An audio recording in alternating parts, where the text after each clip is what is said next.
Thank you so much for being invited this very important day at the Ambassador International University. And my presentation this morning is on tent-making ministry in the African Church. Is it a solution or a problem? Talking about tent making. And at the same time, I'll also be talking about how the church is supposed to manage its own resources in an African church. And so I'm privileged to stand to a freshman class for 2023 under the invitation of my own brother who has come all the way from US because of the love of Jesus. And so in my preamble, I'll start by giving a short definition or understanding of tent-making ministry.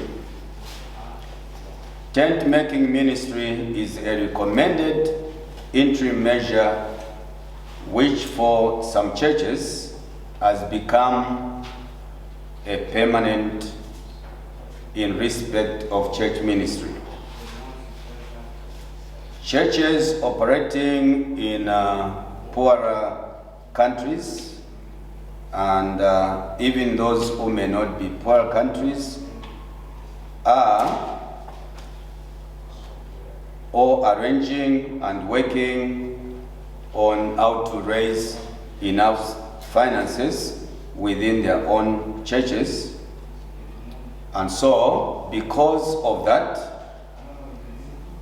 there is a way churches have resorted to coming up with ways and means of raising money, and even the pastors themselves who are in those churches, they are also trying to work on how to raise income so that they are not seen to be a burden on the local churches. And so in my presentation, briefly we'll be looking at what is tent making in short. What is tent making ministry? What are reasons for engaging in tent making? And what is the impact of tent making ministry on service provision and progress within the church? The other component within my presentation will also cater for this question, which we will be able to address. Has tent making provided a solution, either for the individual pastors or the church in general? And in this case, we are looking at the church in Africa. Has it provided a solution, or tent making has brought more problems? How can the practice of tent making be best utilized to correct possible flaws or failures that can be found in the implementation of tent making? And so, just as I said in the beginning, that the term tent making is derived or is formulated from the idea of either the pastor or the leader of the church who has been called or started a church, and then he sits down to think of ways and means of trying to find a supplementary source of income. And so, by doing so, other people are able to resort to either coming up with a business which they're able to manage, and businesses can be in different forms. It can be in terms of farming, it can be maybe in terms of just any entrepreneurship that one may be able to get involved into. And so, even as I'm addressing this very important topic on tent making, it will be good for you also to get a testimony from me in terms of how the Lord was able to help me and my family in ministry and some of the challenges we faced during that time in the early 80s. Because I graduated from the Baptist Theological Seminary in 1989. And during that time, it was not easy for churches to admit young pastors, even like those of your age. And so it was very difficult to enter into pastoral ministry during those years. Now, the church for many years was led by missionaries who brought the gospel to us here in Africa. And I'm going to be specific because I'll be talking about the church where I belong to, which is the Baptists.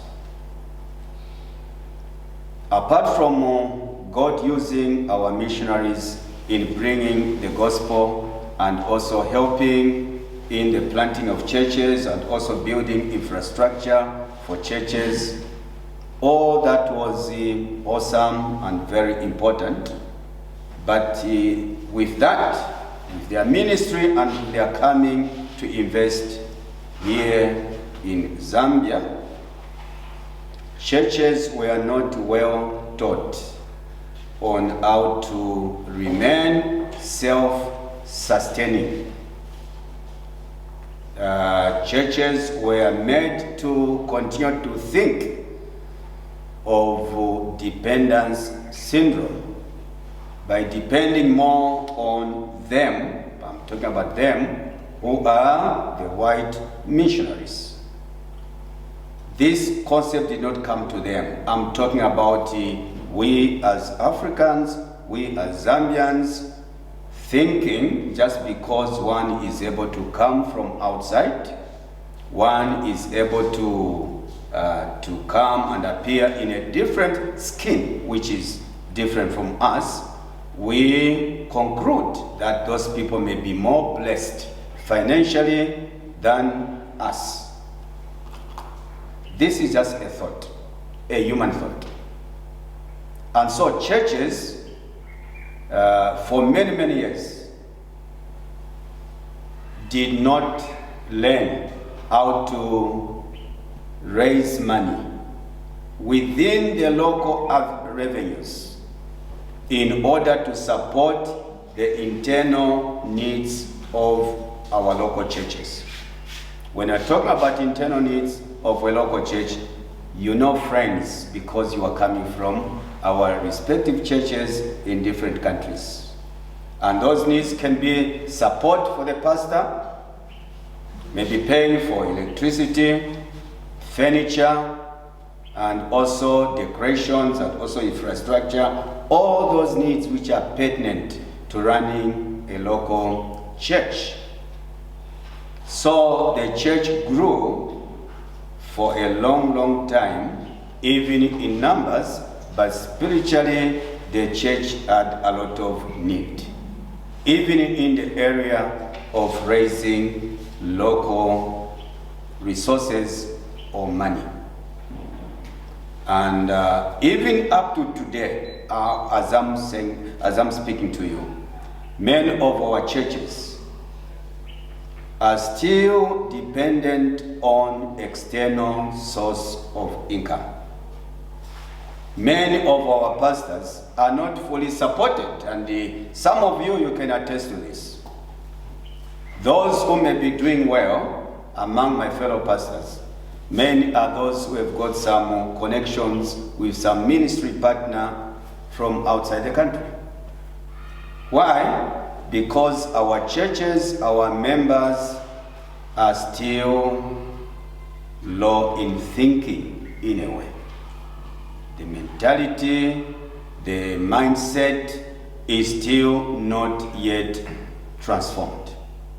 By thinking that we are well placed, even where we are as churches, to begin to look at the inside amongst ourselves, within our local environments, in terms of how we can be able to begin to raise income to support our own ministries in local churches. Friends, I've been a pastor, just as I shared with you, for more than 28 years. I've seen pastors, even at the time of retirement, of leaving ministry, retiring as destitutes. By that I mean without even having a house. And many of my fellow pastors have failed to educate their own children. I'm talking about from secondary school, which is high school, colleges, or even going to universities, because life is hard, even for them.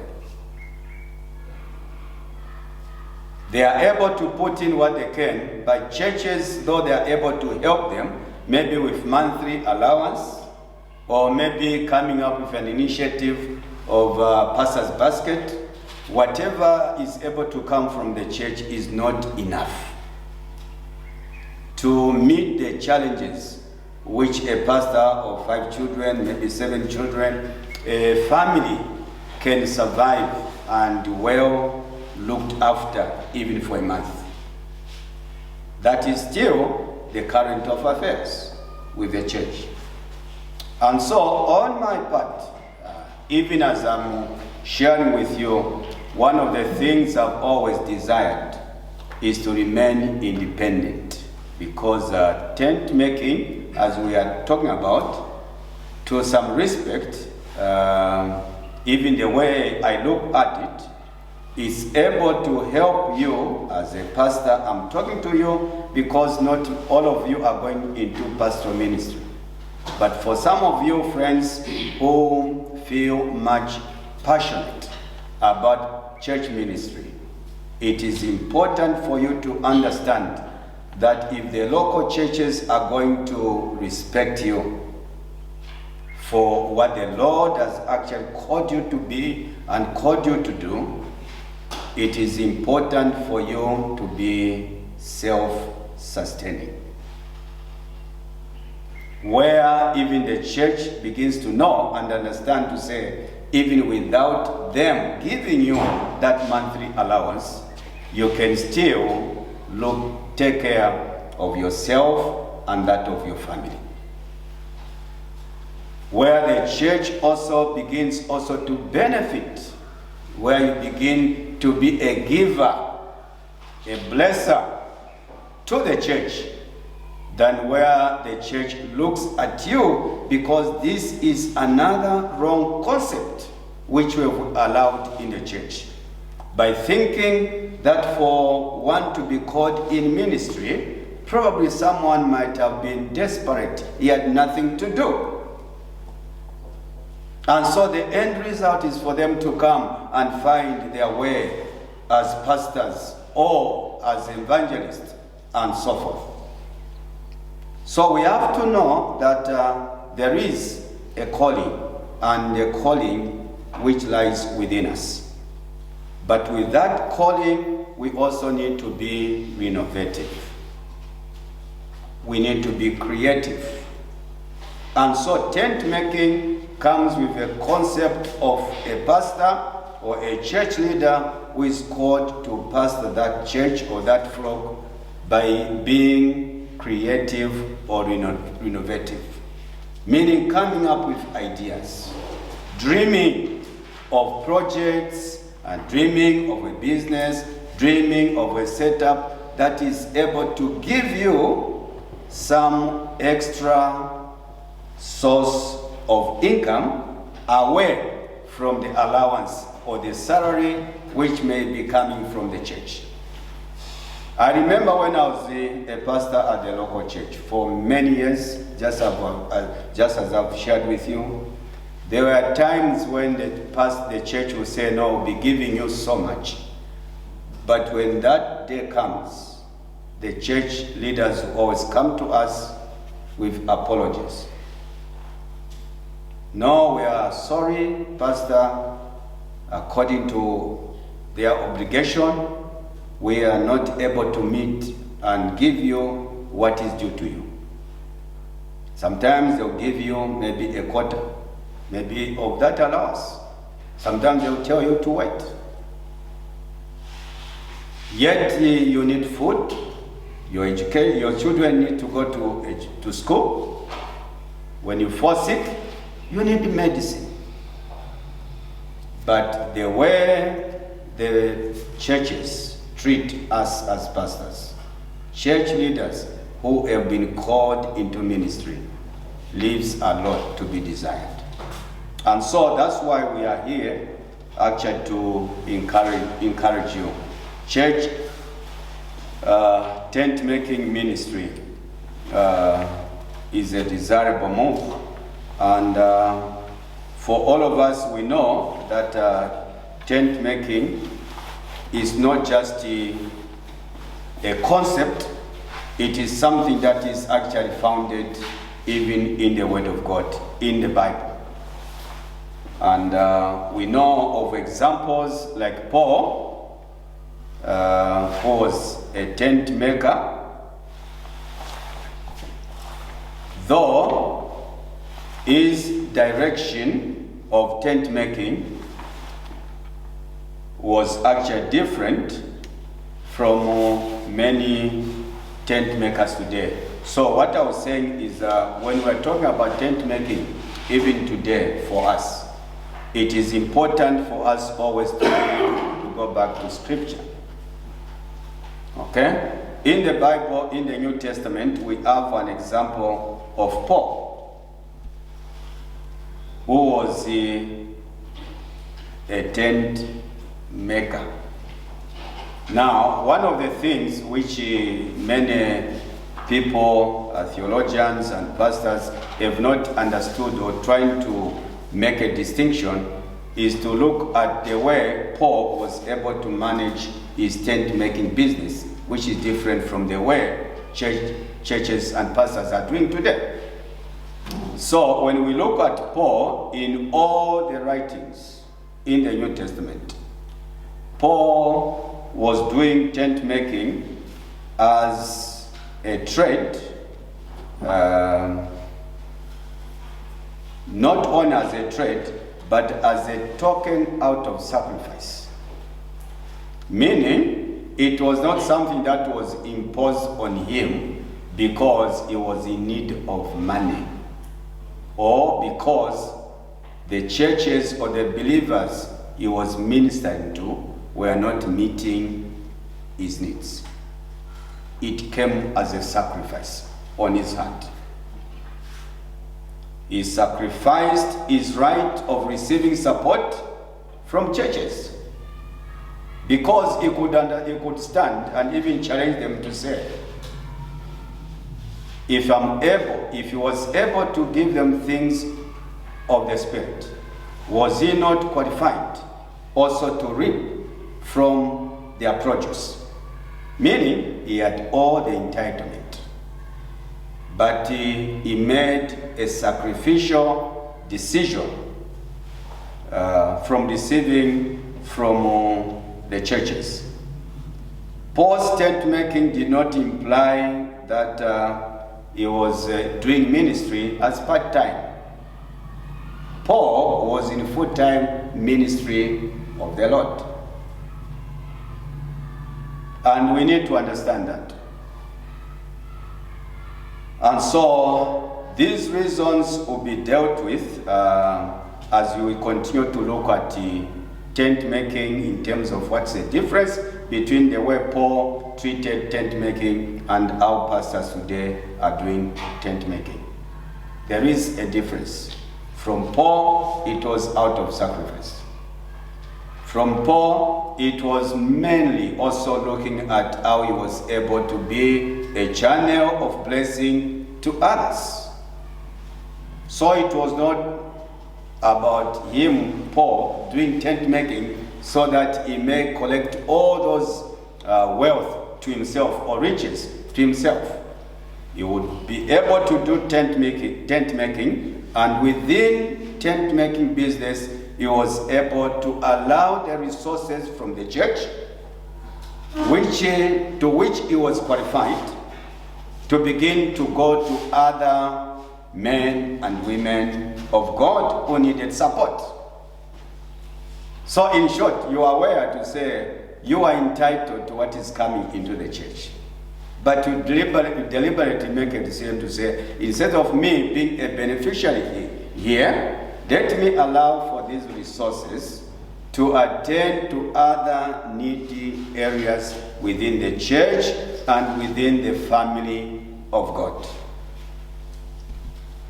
So we see how Paul was able to do it. And so during that time of Paul's ministry, tent making was able to free Paul from being a parasite, for better of language, solely dependent on the church, where you look only at the church to be your only source of income.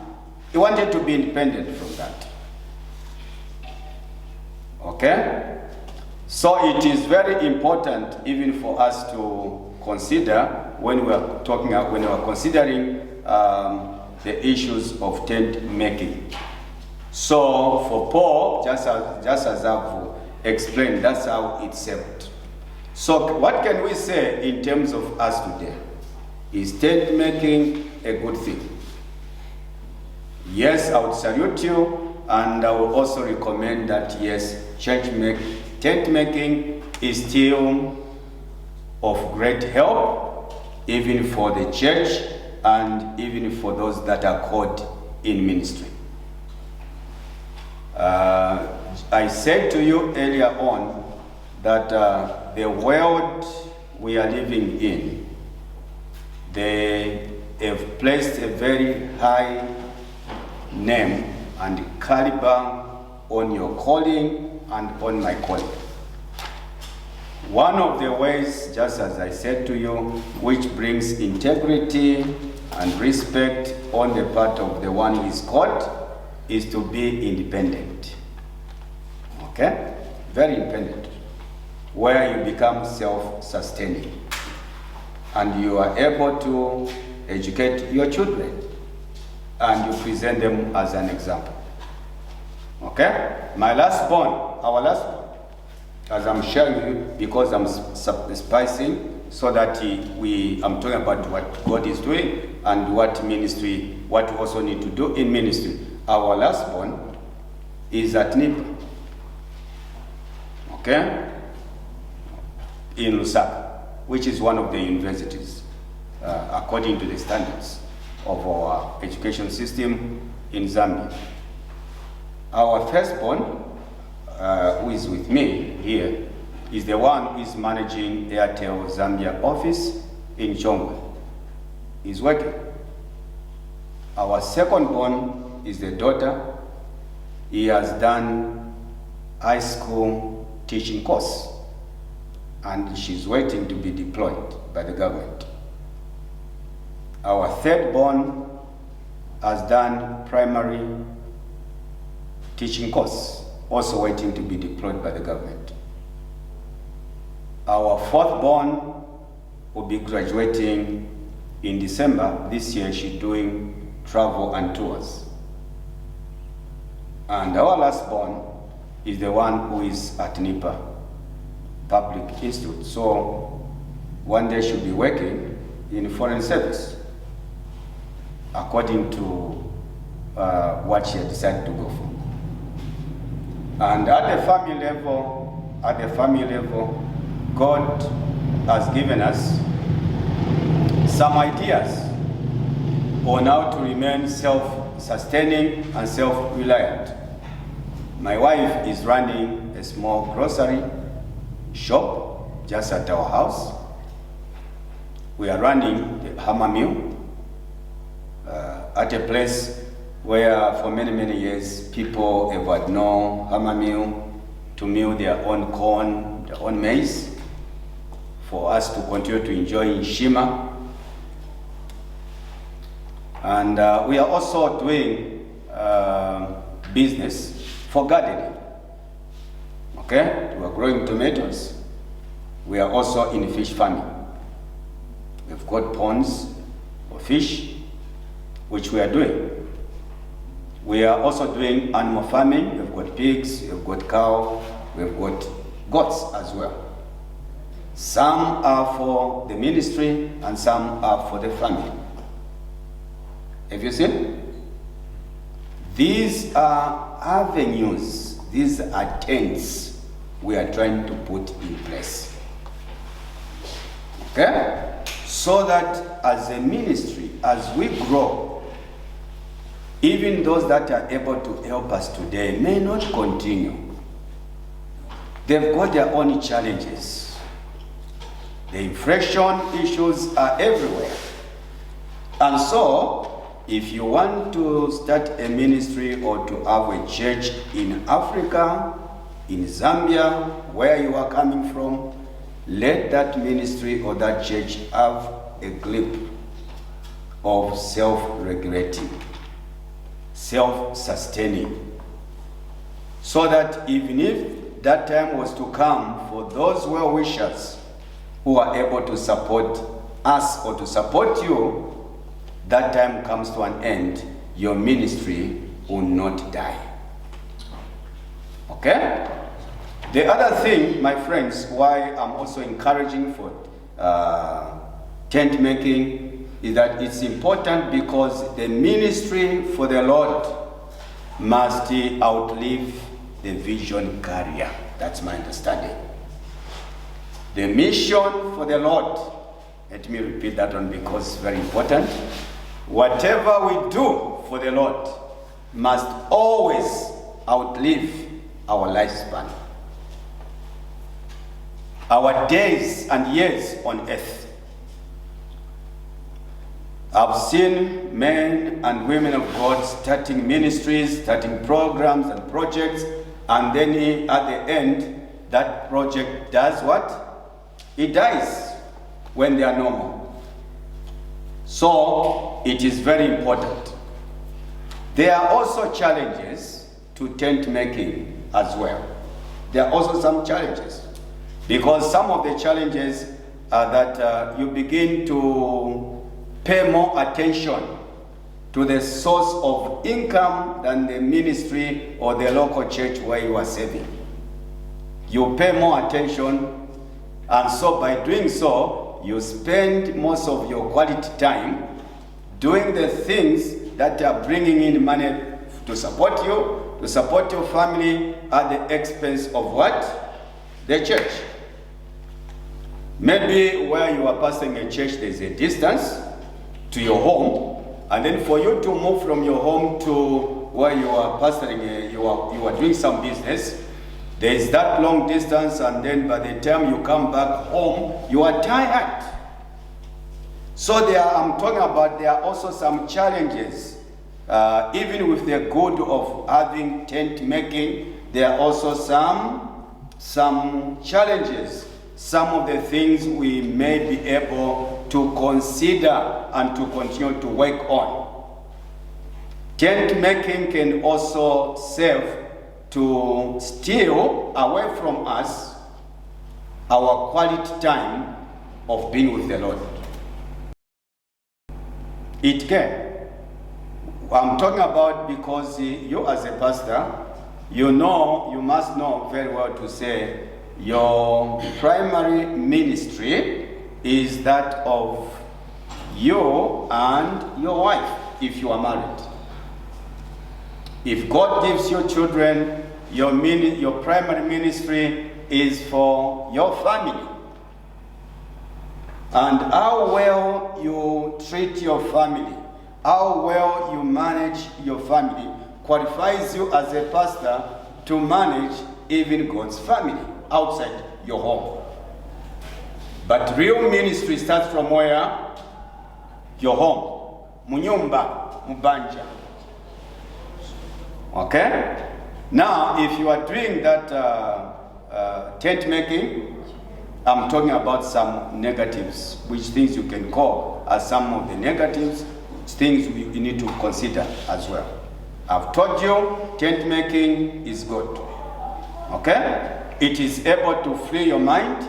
It is able to help you and your family have an extra source of income to supplement, okay, on what the church is able to give you. That is a good thing. It is able to bring some respect to you. To say, our pastor, you begin to set yourself as an example. That even without the church, God can still support you using that source of income through that business which you are able to do. So that becomes a good thing. But I'm also talking about the other part of tent making. Okay? Where you begin to rob your family from quality time with them. Precious time with them. I've seen pastors, even in Chongwe, where we stay, because they are not getting anything from the church during farming season, because mainly that is the tent making, which my fellow pastors are actually involved in. And so they'll migrate from their residence in Chongwe town, they go to their farms. And so during farming season, their churches suffer and the membership go down. And so the pastors, they will only resurface after planting season, and after harvesting, they go back again to monitor the process of harvest and sharing of their corn, their maize. So all what I'm saying is that we need to look at tent making in all the angles. Okay? We need to look at the positives, we also need to look at the negatives, so that we create a balance. Especially that in the ministry of the Lord, we are called as full-time. I'm saying for Paul, that was not part-time, it was full-time ministry. But he had reasons for engaging into what? Into tent making. Again, if you are not careful, because you are concentrating more on tent making, you may begin to invite conflicts between you and your leaders in church. They may begin even to sit you down and to bring issues against you. To say, Pastor, we are paying for your house, we are paying you for the allowance, but you are not spending much time doing what you are going to do as a pastor of the local church. Those that should come for counseling, the time for you to prepare the messages, all that time is robbed away from you because much of your energies are spent on tent making. Are we together? Yes.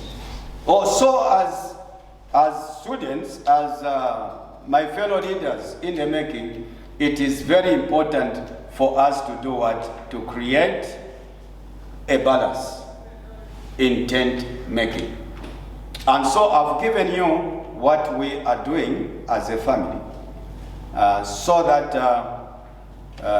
most of the time I'm involved in movements. I'm invited even to go out for ministry, and I'm involved in a lot of movements in terms of ministry. Today I'm not pastoring a church, but we are needing this ministry.